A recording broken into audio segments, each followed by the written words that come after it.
الحمد لله نحمده ونستعينه ونستغفره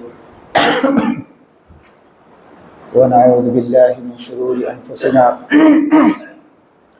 وسيئات أعمالنا من يهده الله فلا مضل له ومن يضلله فلا هادي له وأشهد أن لا إله إلا الله وأشهد أن محمدا عبده ورسوله أما بعد يا أيها الذين آمنوا اتقوا الله حق تقاته ولا تموتن إلا وأنتم مسلمون يا أيها الناس اتقوا ربكم الذي خلقكم من نفس واحدة وخلق منها زوجها وبث منهما رجالا كثيرا ونساء واتقوا الله الذي تساءلون به والأرحام إن الله كان عليكم رقيبا يا أيها الذين آمنوا اتقوا الله وقولوا قولا سديدا يصلح لكم أعمالكم ويغفر لكم ذنوبكم ومن يطع الله ورسوله فقد فاز فوزا عظيما فإن خير الحديث كتاب الله وخير الهدي هدي محمد صلى الله عليه وسلم وشر الأمور محدثاتها وكل محدثة بدعة وكل بدعة ضلالة وكل ضلالة في النار أعوذ بالله من الشيطان الرجيم بسم الله الرحمن الرحيم ومن يطع الله ورسوله فقد فاز فوزا عظيما وقال النبي صلى الله عليه وسلم من رأى منكم منكرا فليغيره بيده فإن لم يستطع فبلسانه فإن لم يستطع فبقلبه وذلك أضعف الإيمان رواه مسلم۔ اللہ تعالیٰ کی تعریف و توصیف بادہ رحمت کائنات مدینہ کے تاجدار امام الانبیاء افضل الانبیاء محمد مصطفیٰ صلی اللہ علیہ وسلم پر درود و سلام کے بعد آج انشاءاللہ العزیز اللہ کی توفیق و فضل و کرم سے اس مختصر سے وقت میں آج کے اس خطبہ جمعہ میں معاشرے میں پائی جانے والی چند ایسی چیزوں کا تذکرہ کروں گا جو کہ خلاف شریعت ہے۔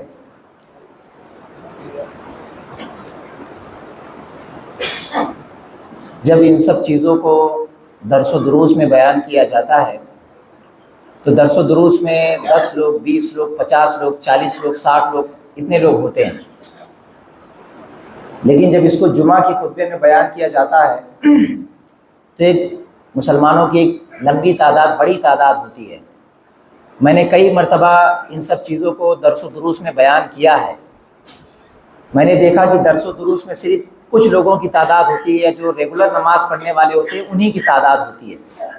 اسی لیے میں نے ارادہ اسی وقت سے بنایا کہ انشاءاللہ العزیز دھیرے دھیرے تھوڑا تھوڑا کر کے یہ ساری باتیں لوگوں کو خطبہ جمعہ میں بھی بتائی جائیں، اور الحمدللہ کئی مسجدوں میں نے بتایا بھی اور اس کا ایک خاطر خواہ فائدہ بھی ہوا الحمدللہ۔ آج کے اس خطبہ جمعہ میں انشاءاللہ وقت کا خیال کرتے ہوئے 3-4 باتیں آپ کو بتاؤں گا، اور امید کروں گا کہ انشاءاللہ العزیز ہم اور آپ ان باتوں پر عمل کرنے کی کوشش کریں گے۔ اللہ ہم سب کو توفیق دے۔ پہلی بات یہ ہے کہ آج معاشرے کا جائزہ لیا جائے، معاشرے کے احباب کو دیکھا جائے تو یہ بات سامنے آتی ہے کہ ایک انسان کو اگر یہ بتایا جائے کہ فلاں کام یہ حرام ہے، اس کے سامنے اللہ کا کلام پیش کیا جائے، نبی کا فرمان پیش کیا جائے کہ یہ جو کام آپ کر رہے ہیں یہ حرام ہے، اور ایسا نہیں ہے کہ اس کا صرف ایک ہی نقصان ہے، اس کے کئی نقصانات ہیں، ایک نہیں صرف ایسا ہے کہ آپ گناہ کر رہے ہیں تو صرف آپ کے نامہ اعمال میں کبیرہ گناہ لکھا جا رہا ہے، ایسا مسئلہ نہیں ہے، بلکہ یہ جو گناہ کا کام آپ کر رہے ہیں اس گناہ کے کئی نقصانات ہیں۔ اس کے باوجود آپ دیکھیں گے معاشرے کی اکثریت ایسی ہے، اکثریت جن کو بتایا جاتا ہے لیکن وہ بندہ اپنی اصلاح نہیں کرتا، اپنے آپ کو بدلنے کی کوشش نہیں کرتا۔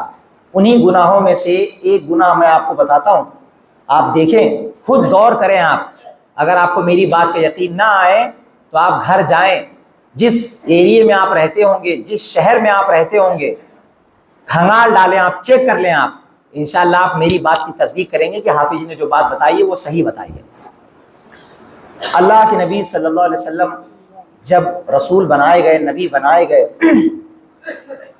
اس وقت کافر لوگ، جو مشرک لوگ تھے، کافر لوگ تھے، ان کا عمل یہ تھا کہ ان کے گھر میں جب کسی مرد کا انتقال ہو جاتا تھا، جب کسی کا ان کے گھر میں انتقال ہوتا تھا، تو جو میت جو پیسہ چھوڑ کر کے، وہ میت جو چھوڑ کر کے جاتی تھی، ترکہ جو اس کا ہوتا تھا، وہ سب کے سب مرد لوگ اس پر قبضہ جما لیتے تھے۔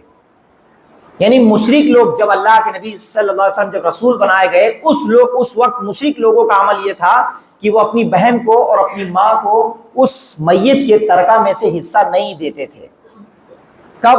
جب اللہ کے رسول محمد رسول اللہ صلی اللہ علیہ وسلم جب رسول بنائے گئے، تب اسی وقت جب اللہ کے نبی صلی اللہ علیہ وسلم رسول بنائے گئے، تو اللہ تعالیٰ تھوڑے دھیرے دھیرے وقتاً فوقتاً تھوڑے احکامات اللہ کے رسول پر نازل فرما رہا تھا۔ انہی میں سے اللہ تعالیٰ نے ایک آیت اپنے نبی پر نازل فرمائی قرآن کریم میں۔ کون سی صورت میں؟ سورہ نساء میں، عورت نامی صورت میں اللہ تعالیٰ نے ایک آیت نازل کی کہ للرجال نصیب مما ترک الوالدان والاقربون وللنساء نصیب مما ترک الوالدان والاقربون مما قل منه او كثر نصیبا مفروضا۔ پھر اس کے آگے چند آیتوں کے بعد اللہ نے کہا یوصیکم اللہ فی اولادکم، یعنی اللہ تعالیٰ نے اس آیت میں اپنے تمام بندوں کو جو حکم دیا، جو اسلامی قانون اللہ تعالیٰ نے نافذ کیا، وہ یہ کہا تمام بندوں سے، چاہے مرد کا انتقال ہو چاہے عورت کا انتقال ہو، رشتہ دار میں سے کسی کا بھی انتقال ہو، چاہے مال کم ہو چاہے مال زیادہ ہو، جو میت کے جو وارثین ہیں ان کو حصہ ملنا چاہیے۔ کتنا حصہ ملنا چاہیے؟ پھر اللہ نے ڈیٹیل میں تفصیل سے بتایا کہ اگر کوئی آدمی انتقال ہوتا ہے، اس کی بیوی ہے، اس کے بچے ہیں، اگر اس عورت کے اگر بچے ہیں تو اس کو جو ہے 8واں حصہ ملے گا، اگر بچے نہیں ہیں تو اس کو 4تھا حصہ ملے گا، ماں باپ ہیں تو 6ٹھا حصہ ملے گا۔ اس طرح سے اللہ تعالیٰ نے تفصیل پوری بیان کی میراث کے تعلق سے۔ پھر آگے اللہ تعالیٰ کہتا ہے کہ یہ اللہ تعالیٰ کی وصیت ہے۔ پھر آگے اللہ تعالیٰ چند آیتوں بعد کہتا ہے کہ تم میں سے جو آدمی میری بات مانے گا، اللہ اور اس کے رسول کی اتباع کرے گا، اس کا مقدر جنت ہوگی۔ تم میں سے جو آدمی اللہ اور اس کے رسول کی اتباع نہیں کرتا، اللہ اور اس کے رسول کی نافرمانی کرے گا، اس کا مقدر جہنم ہوگی، خالدین فیہا، وہ جہنم میں زیادہ دیر تک رہے گا۔ آپ معاشرے کا جائزہ لیں، چیک کریں آپ، اللہ تعالیٰ نے 1450 سال پہلے اس آیت کو قرآن کریم میں نازل کیا، لوگوں کو بتایا کہ جب بھی کسی کا انتقال ہوگا تو تم مسلمانوں میں سے کوئی آدمی مشرک لوگوں کی طرح عمل نہ کرے۔ جیسے مشرک لوگ نہیں دیتے تھے تو ان لوگوں کا رد کرتے ہوئے اللہ نے آیت نازل کی، تمام بندوں کو یہ بتایا کہ ہم جو میرے بندے ہیں، جب بھی گھر میں کسی کا انتقال ہوگا تو جو اس کے وارثین ہوں گے سب کو اسی طرح سے دینا ہے جس طرح سے میں نے حصہ تقسیم کیا۔ آج معاشرے کا جائزہ لیں، چیک کریں آپ، دنیا میں میرے خیال سے شاید کہ کوئی والدین ایسے ہوں گے جن کو اس بات کی جانکاری نہ ہو کہ اگر ہمارے گھر میں اگر دادا جان کا انتقال ہو جائے، ابا کا انتقال ہو جائے، تو وارثین میں بہن بھی ہوتی ہے، بیوی بھی ہوتی ہے، ماں باپ بھی ہوتے ہیں، ان کو حصہ ملنا چاہیے، لیکن اس کے باوجود ہمارے معاشرے میں کوئی آدمی اپنی بہن کو حصہ نہیں دیتا۔ آپ چیک کریں، کئی گھرانے آپ کو ایسے بھی ملیں گے جس میں ایک بیٹا اپنی ماں کو حصہ نہیں دیتا، جبکہ اس کی امی جان زندہ ہے، وہ اپنی ماں تک کو حصہ نہیں دیتا، جس ماں نے اس کو 20 سال پال پوس کر کے بڑا کیا ہے، اس ماں کو بھی وہ حصہ نہیں دیتا۔ آپ چیک کریں آپ، میں نے خود معاشرے کا جائزہ لیا ہے، کئی جگہ پر خطبہ میں نے دیا ہے، درس و دروس دیا ہے۔ جب میں نے مسجد کے لوگوں سے پوچھا، اتنے سارے لوگ، 200 لوگ، 500 لوگ، 1000 لوگ موجود ہیں۔ ایک مرتبہ تو ایک ایسے ضلع میں گیا تھا جس گاؤں میں 2000 گھر تھے، 2000 مسلمانوں کے گھر۔ اس میں جب میں نے درس دیا اور تمام مسلمان جتنے سارے پنڈال میں بیٹھے تھے، میں نے سب سے پوچھا کہ اس گاؤں میں 2000 مسلمانوں کے گھر ہیں، ان میں سے کوئی ایک گھر بھی ایسا ہو جس کے گھر میں اگر ابا کا انتقال ہوا ہو، دادا کا انتقال ہوا ہو، دادی کا، امی جان کا، کسی کا بھی انتقال ہوا ہو، اور انتقال ہونے کے بعد اگر اس بندے نے اپنی بہن کو، اپنی ماں کو حصہ دیا ہو تو وہ درس کے بعد میرے پاس آئے۔ آپ یقین کریں کہ بلرام پور کے اس ضلع کے گاؤں میں 2000 گھرانوں میں سے کوئی گھرانہ ایسا نہیں تھا جس نے اپنی ماں کو، اپنی بہن کو حصہ دیا ہو۔ آج ہمارے معاشرے میں یہ حالت ہے، اس اللہ تعالیٰ کے اس قانون کو، اللہ تعالیٰ کے اس حکم کو لے کر کے آپ تمام احباب سے گزارش کرتا ہوں کہ اس کو بدلنے کی ضرورت ہے۔ جب بھی کسی کے گھر میں انتقال ہو تو سب سے پہلے انتقال کے بعد جو عدت ہوتی ہے، انتقال کے بعد جو سوگ کی جو مدت ہے، وہ مکمل ہونے کے بعد گھر میں پہلے اسی پر ڈسکس ہونا چاہیے۔ جب بھی میں نے اس مسئلے کو مسجد میں بیان کیا ہے تو ایک مرتبہ ایک بھائی نے ایک اہم بات بتائی۔ انہوں نے یہ بتایا کہ شیخ، جب بھی کسی کا گھر میں انتقال ہوتا ہے، 4 بھائی ہوتے ہیں، 4 میں سے ایک بھائی جب 3 دن کے بعد، 1 ہفتے کے بعد جب اپنے بھائیوں سے جا کر کے وہ کہتا ہے کہ ابا کا انتقال ہو گیا یا امی کا انتقال ہو گیا، تو امی کی جو پراپرٹی ہے اس کو تقسیم کر دیا جائے، تو انہی بھائیوں میں سے کچھ بھائی ہیں وہ کہنے لگ جاتے ہیں کہ دیکھو ابا کا انتقال ہوا، ابھی 1 ہفتہ ہوا ہے، 4 دن ہوا ہے، 5 دن ہوا ہے، اس کو پراپرٹی کی پڑی ہے۔ ایسا گھر والے کہنے لگ جاتے ہیں. ایسا نہیں ہونا چاہیے. یہ شرعی حکم ہے, یہ اللہ تعالیٰ کا حکم ہے جس کا ذکر قرآن میں موجود ہے.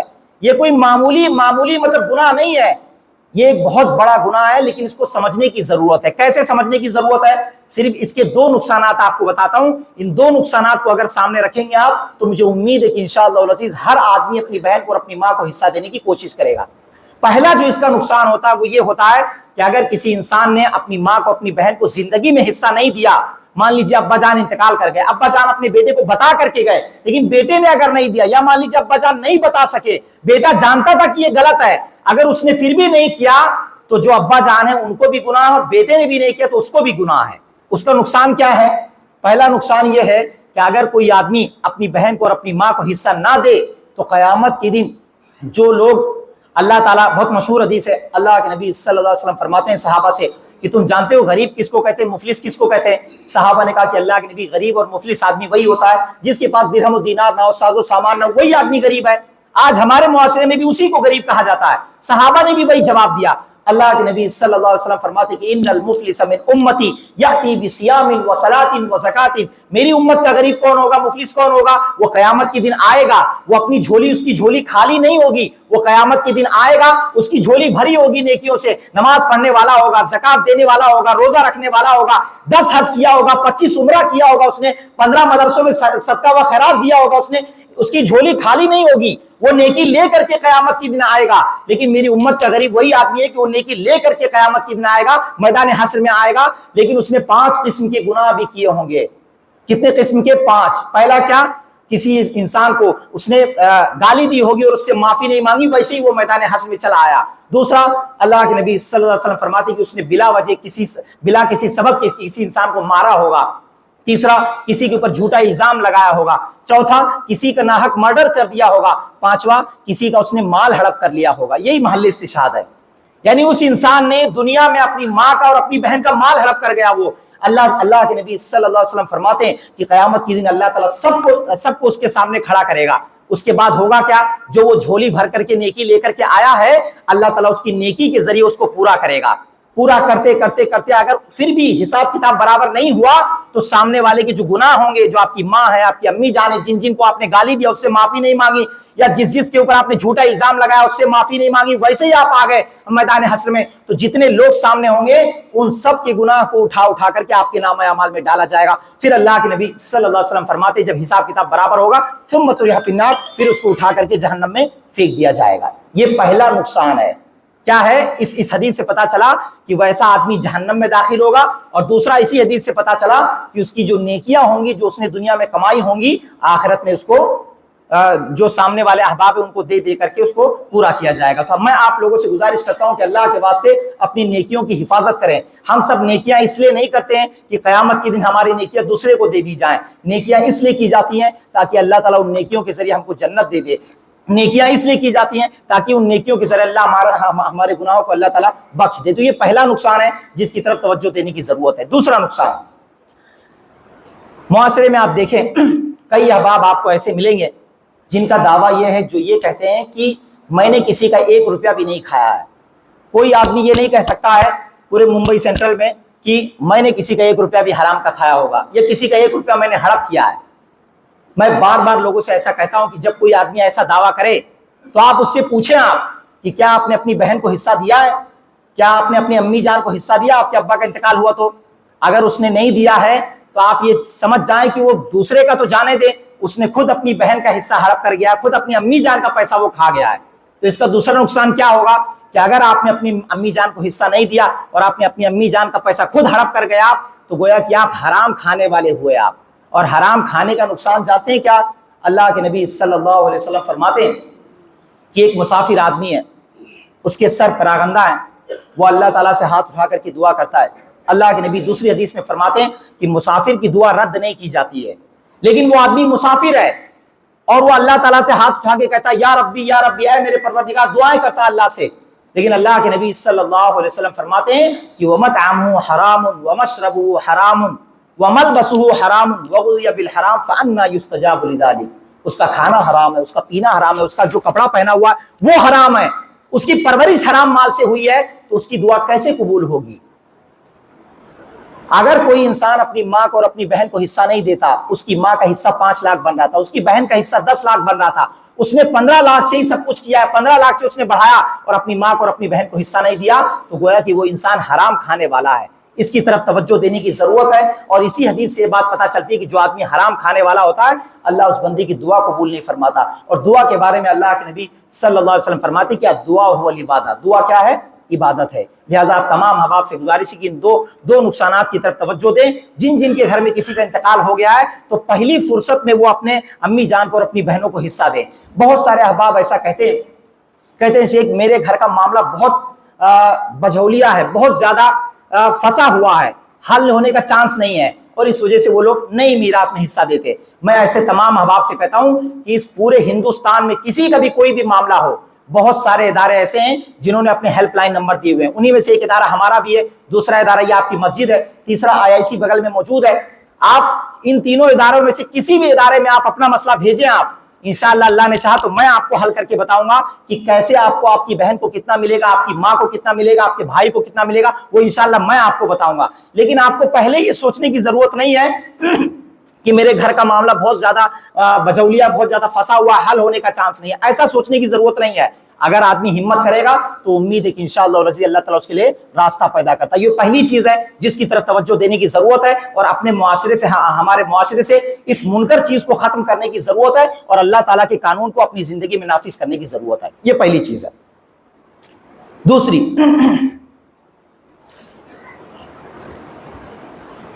آپ معاشرے کا جائزہ لے، دیکھیں آپ کئی احباب ایسے ہیں، میں جب ان کو وضو کرتے ہوئے دیکھتا ہوں تو مجھے ایسا محسوس ہوتا ہے کہ ہمارے ہاں وضو جیسی عظیم جو کامن عبادت ہے، نماز جیسی عظیم عبادت جو کہ جس کے لیے وضو شرط ہے، وضو کے بغیر آپ کی نماز قبول نہیں، میں نے دیکھا ہے کہ ڈھنگ سے ہم سب وضو بھی نہیں بنا پاتے۔ وضو میں نہ جانے کتنی غلطیاں ہم سب کرتے ہیں، اللہ کے نبی صلی اللہ علیہ وسلم کی سنتوں کو چھوڑتے ہیں۔ انہی میں سے ایک سنت میں آپ کو بتاتا ہوں، وقت کا خیال کرتے ہوئے۔ آپ دیکھیں اتنے سارے احباب یہاں پر جمع ہیں، کتنے لوگوں نے اس سنت پر عمل کیا ہوگا، وہ خود اپنے گریبان میں جھانک کر کے آپ چیک کریں۔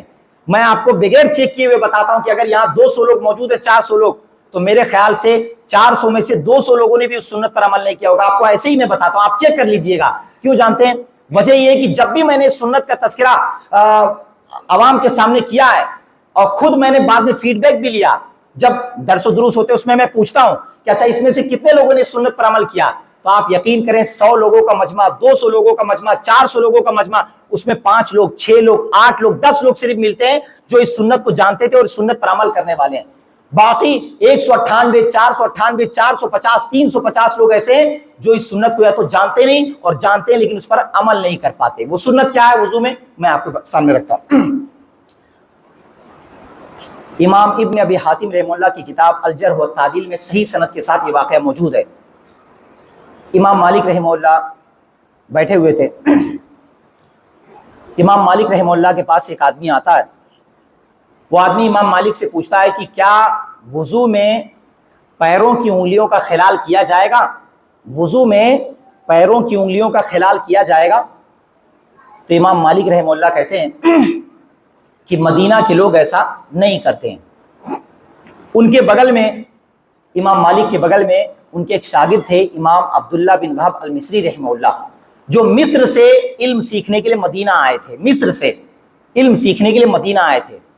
ان کے بغل میں وہ بیٹھے ہوئے تھے۔ جب امام مالک رحمہ اللہ نے یہ فتویٰ دیا تو ان کے سامنے لوگ موجود تھے۔ ان کے شاگرد کہتے ہیں کہ جب جو لوگ سامنے موجود تھے، جب وہ چلے گئے، جب وہ ہٹ گئے ان کے پاس سے، تو میں ان کی خدمت میں حاضر ہوا اور میں نے ان سے کہا کہ شیخ جو بندہ آپ سے سوال پوچھ رہا تھا اس تعلق سے میرے پاس ایک حدیث موجود ہے۔ تو امام مالک نے کہا کہ فما ہیا، وہ حدیث کیا ہے؟ تو راوی حدیث کہتے ہیں امام عبداللہ بن وہب المصری کہتے ہیں کہ میں نے اپنی سند سے وہ حدیث پیش کی، حدثنا فلاں، حدثنا فلاں، اپنی سند سے وہ حدیث پیش کی۔ جب میں نے امام مالک کو وہ حدیث بتائی تو امام مالک رحمہ اللہ نے کہا کہ ھذا الحدیث حسن، یہ حدیث حسن ہے، مجھے ابھی اس حدیث کے بارے میں علم ہوا، میں نے اس سے پہلے نہیں سنی اس حدیث کو۔ ان کے شاگرد کہتے ہیں کہ اس کے بعد سے جب بھی کسی آدمی نے امام مالک سے پوچھا کہ کیا وضو میں پیروں کا خلال کیا جائے گا، تو امام مالک اسی حدیث کو پیش کرتے تھے۔ وہ کون سی حدیث پیش کی انہوں نے؟ انہوں نے امام عبداللہ بن المصری رحمہ اللہ اپنی سند سے پیش کرتے ہیں، کہتے ہیں کہ مجھ سے فلاں نے بیان کیا، فلاں نے بیان کیا. وہ کہتے ہیں کہ صحابی رسول کہتے ہیں کہ میں نے اللہ کے نبی صلی اللہ علیہ وسلم کو دیکھا کہ اللہ کے نبی صلی اللہ علیہ وسلم اپنی اس کانی انگلی سے، اپنی اس چھنگلی انگلی سے اپنے پیروں کا خلال کیا کرتے تھے. اپنی اس چھنگلی انگلی سے، کانی انگلی سے اپنے پیروں کا خلال کیا کرتے تھے. اب آپ دیکھیں یہ حدیث ہمارے سامنے موجود ہے. میں نے جب بھی اس حدیث کو لوگوں کے سامنے رکھا ہے تب اکثر لوگوں نے یہی بات کہی کہ میں نے بھی ابھی وضو بنایا ہے، لیکن وضو بنائے میں میں نے پیر دھلا اور پیر دھلنے کے بعد فوراً میں باہر آ گیا. میں نے اپنی اس کانی انگلی سے، اپنی چھنگلی انگلی سے اپنے پیروں کا خلال میں نے نہیں کیا ہے. جبکہ آپ حدیث کا مطالعہ کریں گے آپ تو آپ کو یہ حدیث ملے گی کہ اللہ کے نبی صلی اللہ علیہ وسلم فرماتے ہیں کہ تم اپنے ہاتھوں کا اور اپنے پیروں کا، دونوں کی انگلیوں کا خلال کرو آپ. اور پیروں کی انگلیوں کی کیفیت اللہ کے نبی نے بتائی ہے، ہاتھوں کے خلال کی کوئی کیفیت نہیں بتائی. تو ہم لوگوں کو ہاتھوں کا بھی خلال کرنا ہے اور پیروں کی انگلیوں کا بھی خلال کرنا ہے. یہ اللہ کے نبی صلی اللہ علیہ وسلم کی سنت ہے. تیسری چیز،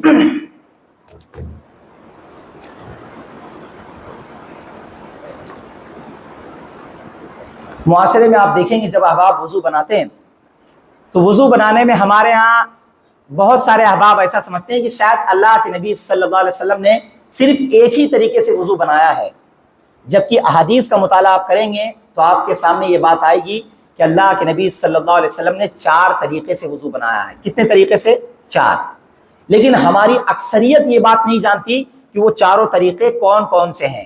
جب میں نے ایک بار وضو خانے میں جب وضو بنایا تو ایک بھائی نے کہا کہ آپ نے تو ایسا وضو بنایا کہ میں نے آج تک کسی کو ایسا وضو بناتے ہوئے دیکھا ہی نہیں. میں سعودیہ چلا گیا، بحرین چلا گیا، کویت چلا گیا، ایسا کہتے ہیں لوگ. تو میں نے کہا کہ اگر آپ کی جانکاری میں علم نہیں ہے، آپ کے علم میں اگر یہ سنت نہیں ہے تو آپ ایسا کیوں کہتے ہیں کہ میں نے آج تک کسی کو نہیں دیکھا؟ آپ نے صحیح بخاری پڑھی ہے، آپ نے صحیح مسلم پڑھی ہے، کتب ستہ آپ نے پڑھی ہے. جب کوئی ایک کتاب بھی آپ نے نہیں پڑھی تو آپ کو اس سنت کا علم کہاں سے ہوگا؟ اس سنت کا علم اس آدمی کو ہوتا ہے جس آدمی نے کتب ستہ پڑھی ہو یا کم از کم صحیحین پڑھی ہو، صحیح بخاری، صحیح مسلم پڑھی ہو. میں آپ کے سامنے 4 طریقہ رکھتا ہوں، ان چاروں طریقوں کو سامنے رکھیں، ان میں سے کسی بھی طریقے سے آپ وضو بنائیں گے تو آپ کا وضو درست ہوگا. پہلا طریقہ، صحابی رسول کہتے ہیں کہ توضأ النبی صلی اللہ علیہ وسلم مرتن، اللہ کے نبی صلی اللہ علیہ وسلم نے وضو بنایا تو اپنے تمام اعضائے وضو کو ایک ایک بار دھویا. ایک بار ہاتھ دھویا، ایک بار کلی کیا، ایک بار ناک میں پانی چڑھایا، ایک بار چہرہ دھویا، ایک بار ہاتھ دھویا، ایک بار مسح کیا، ایک بار پیر دھویا، ایک بار. دوسرا طریقہ صحیح بخاری میں ہی موجود ہے. اللہ کے نبی صحابی رسول کہتے ہیں کہ توضأ النبی صلی اللہ علیہ وسلم مرتین، اللہ کے نبی صلی اللہ علیہ وسلم نے وضو کیا تو اپنے تمام اعضائے وضو کو 2 بار دھویا، 2 بار. تیسرا طریقہ بھی صحیح بخاری میں ہی موجود ہے. اللہ کے صحابی رسول کہتے ہیں کہ اللہ کے نبی صلی اللہ علیہ وسلم نے وضو کیا، توضأ النبی صلی اللہ علیہ وسلم ثلاثا، اللہ کے نبی صلی اللہ علیہ وسلم نے وضو کیا تو اپنے تمام اعضائے وضو کو تین مرتبہ دھویا. یہ تیسرا طریقہ. چوتھا طریقہ بھی صحیح بخاری میں ہی موجود ہے، کتاب الوضو میں ہی. ایک تابعی ہیں، وہ ایک صحابی کے پاس آتے ہیں، وہ کہتے ہیں کہ کیا آپ مجھے بتا سکتے ہیں کہ اللہ کے نبی صلی اللہ علیہ وسلم کیسے وضو کیا کرتے تھے؟ اس صحابی نے کہا کہ ہاں. صحابی رسول نے پانی منگوایا اور پانی منگوانے کے بعد پہلے اپنے ہاتھوں پر اڈیلا، ہاتھوں کو دھویا. صحابی رسول نے 2 مرتبہ کلی کیا، ناک میں پانی چڑھایا 1 مرتبہ، چہرہ دھویا 2 مرتبہ، ہاتھوں کو دھویا 3 مرتبہ، سر کا مسح کیا 1 بار، پیر دھویا 1 بار. یہ واقعہ صحیح بخاری میں ہی موجود ہے. اسی حدیث پر امام ترمذی رحمہ اللہ سرخی لگاتے ہیں، ہیڈنگ لگاتے ہیں کہ اگر کوئی آدمی وضو میں کسی اعضائے وضو کو 1 مرتبہ دھوئے، کسی عضو کو 2 مرتبہ دھوئے، کسی عضو کو 3 مرتبہ دھوئے تو یہ بھی جائز ہے. یہ بھی اللہ کے نبی صلی اللہ علیہ وسلم کی سنت ہے. یہ 4 طریقے سے وضو بنانا درست ہے، ثابت ہے. یہ بات ہمارے علم میں ہونی چاہیے. آخری بات،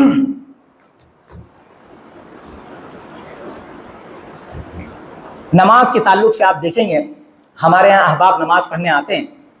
نماز میں بھی باقاعدہ میں نے مستقل درس دیا ہے، باقاعدہ میں نے کم سے کم تقریباً 20 سے 25 غلطیاں میں نے بتائی ہیں لوگوں کو دیکھ کر کے کہ ہمارے یہاں پر یہ خامیاں، یہ غلطیاں ہیں، اس کی اصلاح ہونی چاہیے. ان میں سے صرف ایک غلطی بتا رہا ہوں، وقت کے حساب سے وقت ختم ہو رہا ہے، صرف ایک غلطی بتاتا ہوں کہ وہ غلطی ہمارے یہاں اکثر و بیشتر لوگ کرتے ہیں، جبکہ ایسا نہیں ہونا چاہیے. نماز جیسی عظیم عبادت کے بارے میں جانکاری حاصل کرنا ضروری ہے. صرف ایک غلطی، جب بھی ہم سب نماز پڑھتے ہیں، تشہد میں ہم سب بیٹھتے ہیں، تشہد میں تو آپ دیکھیں گے کہ تشہد میں جب ہم سب بیٹھتے ہیں تو جیسے ہی ہم سب تشہد میں بیٹھتے ہیں تو ہمارے ہاں اکثر و بیشتر احباب ایسے ہیں جب تشہد میں بیٹھتے ہیں تو بیٹھنے کے بعد اپنے انگلی کو بند کرتے ہیں اور انگشت شہادت کو اٹھاتے ہیں.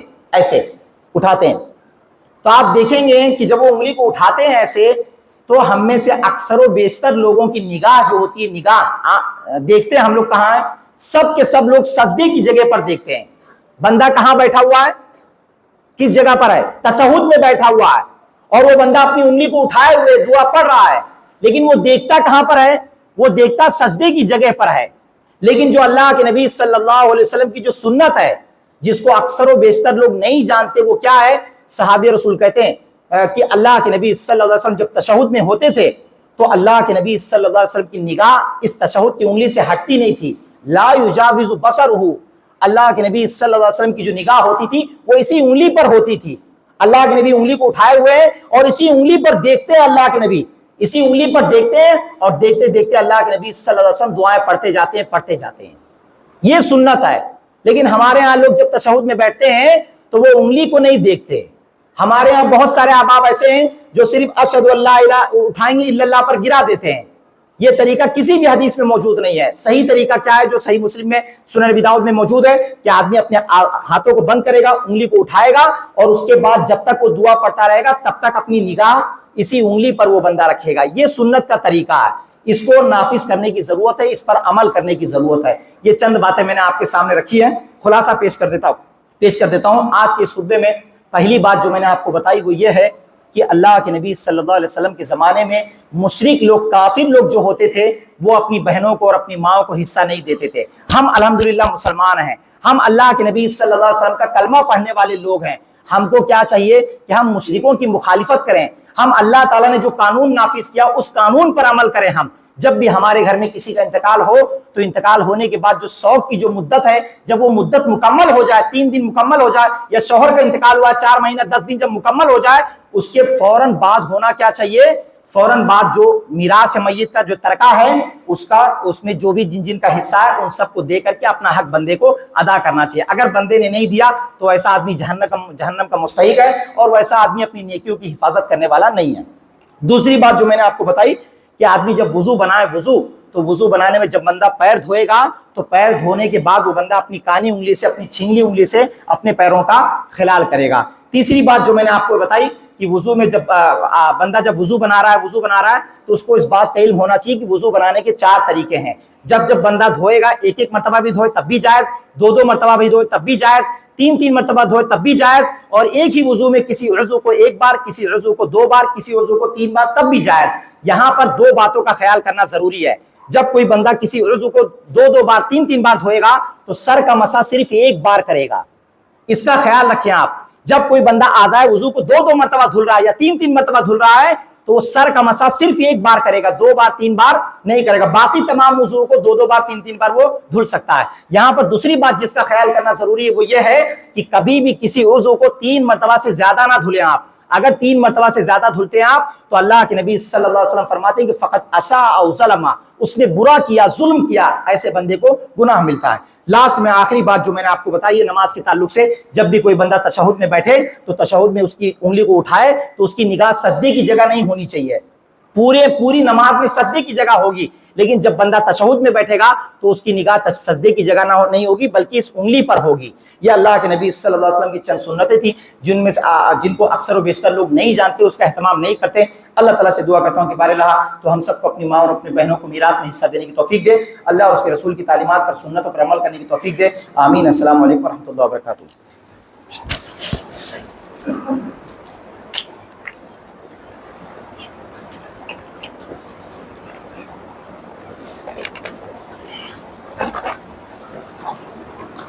الحمد للہ نحمده ونستعینه ونستغفره ونعوذ باللہ من شرور انفسنا وسیئات اعمالنا من يهده الله فلا مضل له ومن يضلل فلا هادي له واشهد ان لا اله الا الله واشهد ان محمدا عبده ورسوله اما بعد. اللهم صل على محمد وعلى ال محمد كما صليت على ابراهيم وعلى ال ابراهيم انك حميد مجيد.